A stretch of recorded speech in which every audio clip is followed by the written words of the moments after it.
Nahama libéré dans quelques jours, la rumeur vient cette fois de Moscou. Le Kremlin promet que le sort de Nahama Issachar sera évoqué par Vladimir Poutine lors de sa venue en Israël cette semaine. Le porte-parole de la présidence russe promet que le chef de l'État s'entretiendra avec Benyamin Netanyahou. Pas de détails supplémentaires n'a cependant été révélé. Un nouveau rebondissement qui apporte de l'espoir à la famille de Nahama Issachar, mais aussi au Premier ministre israélien qui s'est engagé à ramener la jeune israélienne de 26 ans en Israël. Nahama a d'ailleurs envoyé une lettre écrite à Benyamin Netanyahou, une lettre qui a beaucoup touché le chef du gouvernement israélien. Mon histoire a touché tant de personnes priant pour moi et disant que j'étais comme leur fille, sœur ou petite amie. Merci beaucoup d'avoir pris le temps de m'écrire et de m'envoyer du réconfort. Merci de m'envoyer des photos de la plage de Tel Aviv. La plage est mon endroit préféré.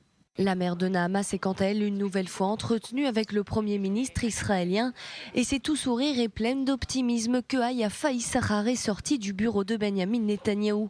Pourtant initialement prévue, la mère de la jeune israélienne annonce qu'aucune action ni provocation ne sera faite lors de la venue de Vladimir Poutine en Israël.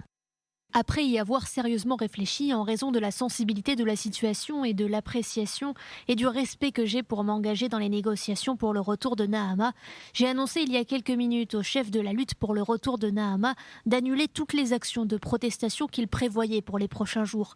Le président Poutine se rendra en Israël et je prie pour qu'il réponde à ma demande et à la demande de l'ensemble du public israélien et ramène Nahama chez elle.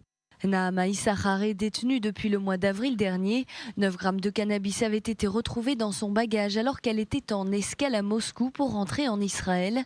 Au mois d'octobre dernier, la jeune Israélienne a été condamnée à 7 ans et demi de prison pour trafic de drogue. En vertu de la loi israélienne, un citoyen israélien prisonnier dans un autre pays peut être transféré en Israël.